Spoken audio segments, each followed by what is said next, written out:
ধর্মের মূল তত্ত্ব আমেরিকায় প্রদত্ত একটি ভাষণের সারাংশ। ফরাসি দেশে দীর্ঘকাল ধরে জাতির মূল মন্ত্র ছিল মানুষের অধিকার। আমেরিকায় এখনো নারীর অধিকার জনসাধারণের কানে আবেদন জানায়। ভারতবর্ষে কিন্তু আমাদের মাথা ব্যথা ঈশ্বরের বিভিন্নভাবে প্রকাশের অধিকার নিয়ে। সর্বপ্রকার ধর্মমতই বেদান্তের অন্তর্ভুক্ত। ভারতবর্ষে আমাদের একটা স্বতন্ত্র ভাব আছে।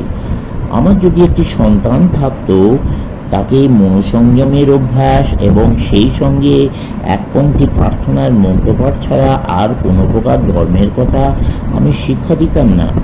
তোমরা যে অর্থে প্রার্থনা বলো, ঠিক তা নয়। সেটি হচ্ছে এই: বিশ্বের স্রষ্টা যিনি, আমি তাকে ধ্যান করি, তিনি আমার ধী শক্তি উদ্বুদ্ধ করুন। তারপর সে বড় হয়ে নানা মত এবং উপদেশ শুনতে শুনতে এমন কিছু একটা পাবে যা তার কাছে সত্য বলে মনে হবে। তখন সেই সত্যের যিনি উপদেষ্টা, সে তাঁরই শিষ্য হবে। খ্রিস্ট, বুদ্ধ বা মোহাম্মদ, যাকে ইচ্ছা সে উপাসনা করতে পারে। এদের প্রত্যেকের অধিকার আমরা মানি, আর সকলের নিজ নিজ ইষ্ট বা মনোনীত পন্থা অনুসরণ করার অধিকারও আমরা স্বীকার করি। সুতরাং এটা খুবই স্বাভাবিক যে একই সময়ে সম্পূর্ণ স্বাধীনভাবে এবং নির্বিরোধে আমার ছেলে বৌদ্ধ, আমার স্ত্রী খ্রিস্টান এবং আমি নিজে মুসলমান হতে পারি। আমরা জানি যে সব ধর্মপদ দিয়ে ঈশ্বরের কাছে পৌঁছানো যায়। কেবল আমাদের চোখ দিয়ে ভগবানকে না দেখলে যে পৃথিবীর উন্নতি হবে না তা নয়, আর পৃথিবী শুদ্ধ লোক আমার বা আমাদের চোখে ঈশ্বরকে দেখলেই সব ভালো হয়ে যাবে তাও নয়।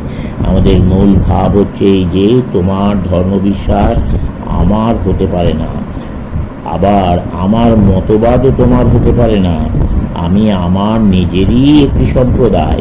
এটা ঠিক যে ভারতবর্ষে আমরা এমন এক ধর্মমত সৃষ্টি করেছি যাকে আমরা একমাত্র যুক্তিপূর্ণ ধর্মপদ্ধতি বলে বিশ্বাস করি, কিন্তু এর যুক্তিবত্তায় আমাদের বিশ্বাস নির্ভর করছে সকল ঈশ্বর অন্বেষীকে এর অন্তর্ভুক্ত করে নেওয়ার ওপর। সর্বপ্রকার উপাসনা পদ্ধতির প্রতি সম্পূর্ণ উদারতা দেখানো এবং জগতে ভগবদ্ভিমুখী চিন্তা প্রণালীগুলি গ্রহণ করার ক্ষমতার উপর। আমাদের নিয়ম পদ্ধতির মধ্যেও অপূর্ণতা আছে, তা আমরা স্বীকার করি, কেননা তত্ত্ববস্তু হচ্ছে সকল নিয়ম পদ্ধতির ঊর্ধ্বে, আর এই স্বীকৃতির মধ্যেই আছে অনন্ত বিকাশের ইঙ্গিত ও প্রতিশ্রুতি। মত, উপাসনা এবং শাস্ত্র মানুষের স্বরূপ উপলব্ধির উপায় হিসেবে ঠিকই, কিন্তু উপলব্ধির পরে সে সবই পরিহার করে। বেদান্ত দর্শনের শেষ কথা: আমি বেদ অতিক্রম করেছি। আচার, উপাসনা, যাগযজ্ঞ এবং শাস্ত্রগ্রন্থ যার সাহায্যে মুক্তির পথে মানুষ পরিভ্রমণ করেছে, তা সবই তার কাছে বিলীন হয়ে যায়। সোহম সোহম, আমি তিনি, এই ধ্বনি তখন তার কণ্ঠে উদ্গীত হয়। ঈশ্বরকে তুমি সম্বোধন তখন অসহনীয়, কারণ সাধক তখন তার পিতার সঙ্গে অভিন্ন। ব্যক্তিগতভাবে আমি অবশ্য বেদের ততখানি গ্রহণ করি যতখানি যুক্তির সঙ্গে মেলে। বেদ মতের অনেক অংশ বাহ্যত পরস্পর বিরুদ্ধ। পাশ্চাত্য যাকে প্রত্যাদিষ্ট বাণী বলে, এগুলি তা নয়, কিন্তু এগুলি ঈশ্বরের সমষ্টি জ্ঞান বা সর্বজ্ঞত্ব, যা আমাদের ভেতরেও আছে। তা বলে যে বইগুলিকে আমরা বেদ বলি, শুধুমাত্র ওইগুলির মধ্যে এই জ্ঞান ভাণ্ডার নিঃশেষিত, একথা বলা বাতুলতা। আমরা জানি সব সম্প্রদায়ের শাস্ত্রের মধ্যেই তা বিভিন্ন মাত্রায় ছড়িয়ে আছে। কোনো বলেন বেদের যে অংশটুকু বিচারের উপর প্রতিষ্ঠিত ততটুকুই যথার্থ বেদ। আমাদের আরও অনেক মনীষী সেই মত পোষণ করেন। পৃথিবীর ধর্মগ্রন্থগুলির মধ্যে একমাত্র বেদই ঘোষণা করেন বেদের নিছক অধ্যয়ন অতি গৌণ ব্যাপার।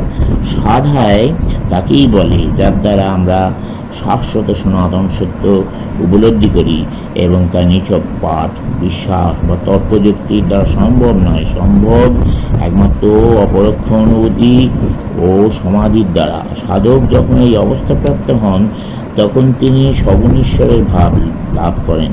অর্থাৎ তখন আমি আর আমার পিতা এক, নির্বিশেষ ব্রহ্মের সঙ্গে এক বলেই তিনি নিজেকে জানেন এবং সগুণ ঈশ্বরের মতো নিজেই নিজেকে প্রক্ষিপ্ত করেন। মায়ার আবরণ অজ্ঞানের মধ্যে দিয়ে দেখলে ব্রহ্মকে সগুণ ঈশ্বর বলে বোধ হয়। পঞ্চেন্দ্রিয়ের সহায়ে যখন তার কাছে সমুপস্থিত হই, তখন আমরা তাকে শুধু সগুণ ভগবান রূপেই ধারণা করতে পারি। ভাবটি হচ্ছে এই আত্মা কখনো ইন্দ্রিয়গ্রাহ্য হতে পারে না। জ্ঞাতা আবার নিজেকে জানবে কেমন করে? কিন্তু তিনি যেমন ঠিক তেমনি নিজেকে প্রতিবিম্বিত করতে পারেন। আর এই প্রতিবিম্বের সর্বোচ্চ রূপ আত্মার এই ইন্দ্রিয় অনুভবগম্য অভিব্যক্তি সগুণ ঈশ্বর। পরমাত্মাই হচ্ছেন সনাতন জ্ঞাতা এবং তাকে জ্ঞেয় করবার জন্য আমরা অনন্তকাল ধরে চেষ্টা করছি। আর এই প্রচেষ্টার ফলে এই বিশ্বপ্রপঞ্চ ফুটে উঠেছে, যাকে আমরা জড়ও বলে থাকি। কিন্তু এসব খুব দুর্বল প্রয়াস। আমাদের জ্ঞানের বিষয়রূপে আত্মার সম্ভবপর সর্বোচ্চ প্রকাশ হচ্ছেন সগুণ ঈশ্বর। চলবে।